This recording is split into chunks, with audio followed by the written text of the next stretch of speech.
How's it going, guys? I'm here to review NXT Arrival. Just went off the air on the WWE Network. Loving the WWE Network. Watched it. I was at school until I was in class till like 5:45. Standing waiting for the bus. Boom! NXT Arrival on my phone, streaming perfectly the whole bus ride home. And I had it in my pocket, just listening. You can't watch NXT and drive, kids. It's dangerous. Um, but yeah, and then got home, boom, plugged in the laptop, watched the rest.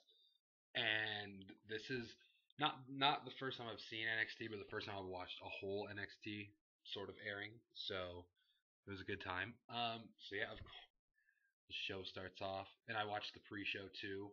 The pre-show was Kevin Nash, Bret Hart, and Paul Heyman. I liked it. It was entertaining. Um, it was a 2-hour show, so you know what Raw should be. That's okay. But anyway, let's get into it. The show had to start off with the game. Triple H. Crowd loves Triple H. He comes out, basically says, "Hey, welcome to NXT. Just the good stuff. Well, the future is now, sort of thing." And he was ready to go.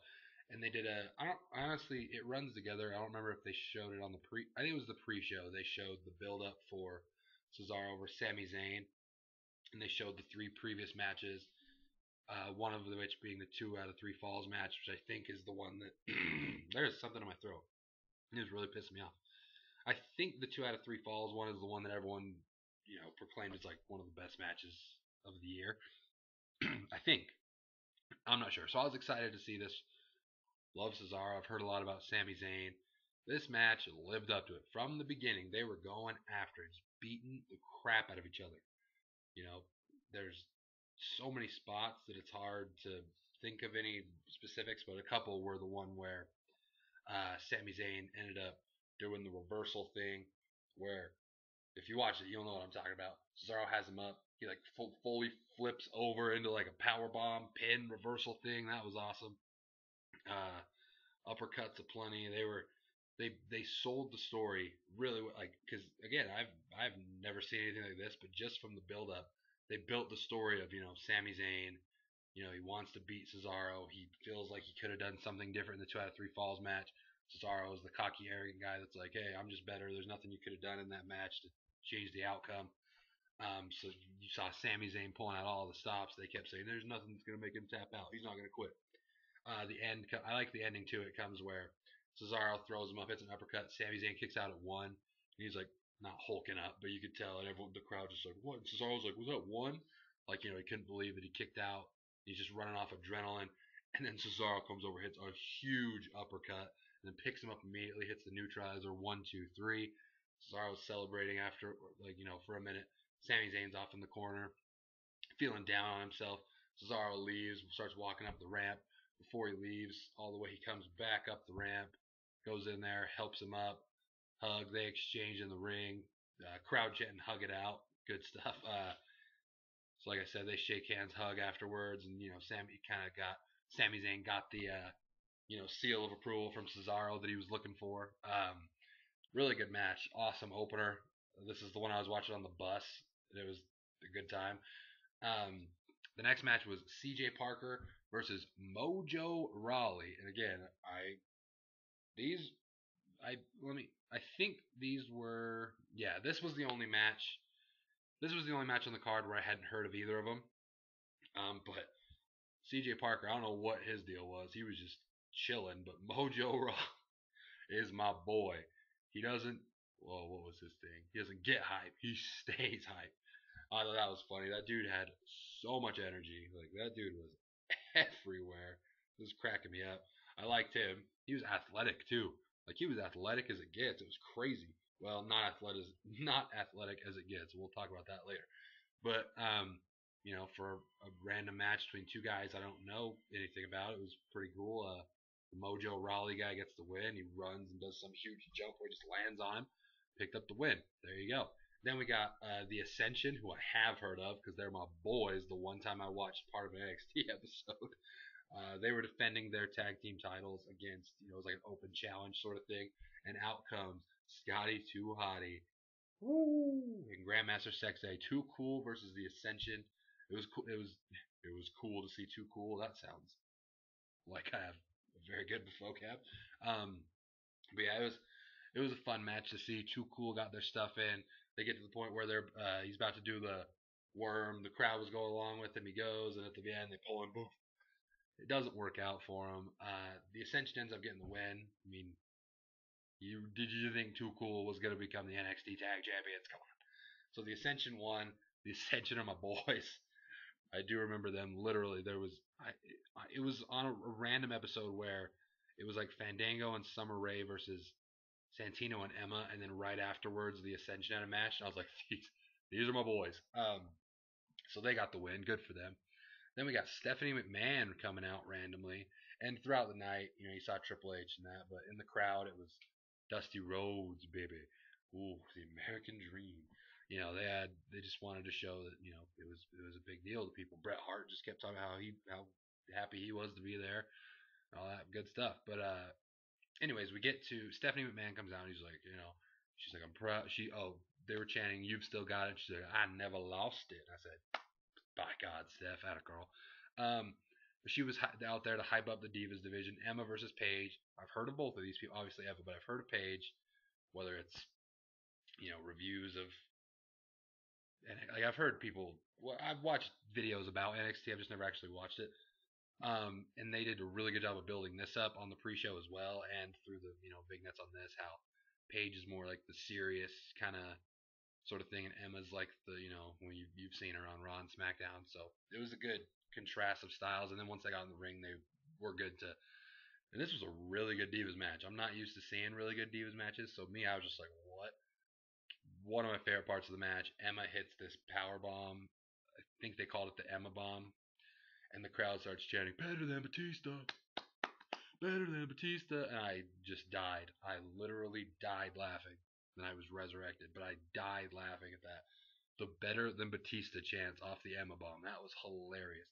And then Paige ends up hitting her finisher. It was called the Paige Turner. Emma kicks out. They acted like that was a big deal. So apparently people don't kick out of the Paige Turner. And then Paige wins with this sick looking scorpion cross lock, I think they called the thing. It looked nasty and awesome. Emma taps out. Speaking of, the scorpion thing, the reason I knew what it was is because William Regal said it. Loved the announce team on this show.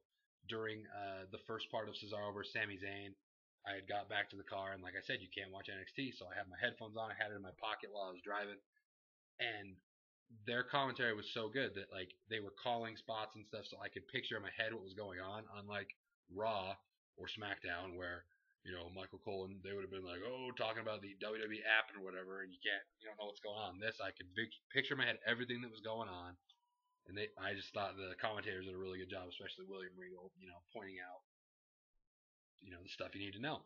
So Paige wins. That was good, and they did the same sort of embrace as Sami Zayn and Cesaro did. A little more aggressive from Paige pulling her over, but it was a good match. I liked it.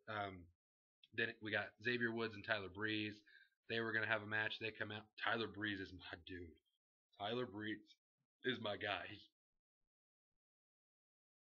male model Tyler Breeze. It's my new favorite guy on NXT. I'm saying that right now. They're about to have a match, but then Alexander Rusev. I always want to call him Vladimir Kozlov. Stop it. I always want to. But Alexander Rusev interferes. He comes in, and they're just kind of looking around like, he beats them both down. So yeah, that was,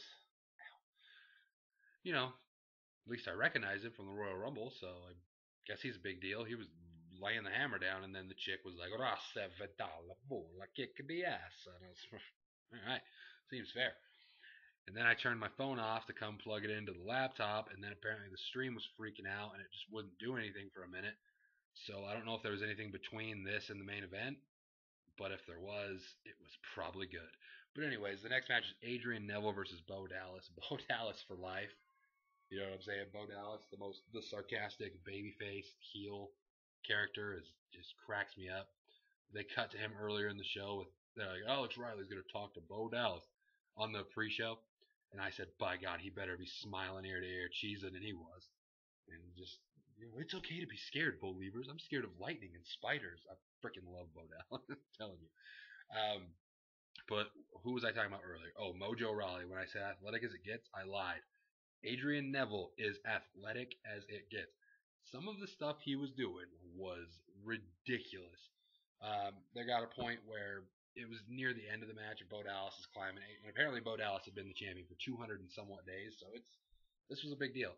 Adrian Neville, Bo Dallas is climbing. Adrian Neville jumps from the other freaking side of the thing onto the ladder and almost gets up. Then they both get knocked off. They go, put the ladder down. Bo Dallas is laying on it, and Adrian Neville does this sick thing. I believe they called it the red arrow, where he just said,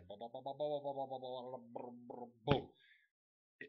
I'm telling you, that dude can fly. It was so sick. Picks up the ladder, sets it up, starts climbing up, climbing up. Looks like Bo Dallas is coming in to make the save. Adrian Neville takes one more step up, grabs the title. Adrian Neville becomes the new NXT champion, so that's awesome for him. I was impressed by him. Holy cow! You know, this is like as far as the talent on this show went. This is my first look at most of them. I was impressed by pretty much all of them. And yeah, it was. So he hops up, gets it. It's a big deal for him. You know, it's on WWE Network. The first. I mean, I guess it's kind of like a pay-per-view sort of thing. Good exposure for him. Good exposure for NXT. They put on a good show. They even showed John Cena. John Cena again. And William Regal's like, is that fair I see in John Cena? Probably not, because John Cena's like, another, I could probably see myself, kicking the shit out of Adrian Neville later on down the road and, winning every time we face each other. That'd be cool. So no, William Regal, John Cena is not nervous or scared of anybody on NXT because he knows how the show goes. And they kept flashing Neville to Cena, Neville to Cena. I was like, oh my gosh, if they end NXT with John Cena clapping, but they didn't. It looked like they rotated, and they cut back to Adrian Neville for the finish. But yeah, that was the show. In review, like I said, I really liked it. Cesaro versus Sami Zayn was awesome. Got a kick out of that Mojo Rawley guy. The Ascension versus Too Cool was pretty good. Emma versus Paige was really good, especially for a Divas match. And then the main event was good. So, for a first time NXT viewer like myself, it was definitely a good impression. So, definitely gonna have to start watching it on Thursdays. Shout out to the WWE Network again, and let me know what you guys thought if you saw it. And we'll see you. We'll see you for SummerSlam 2002 review probably tomorrow.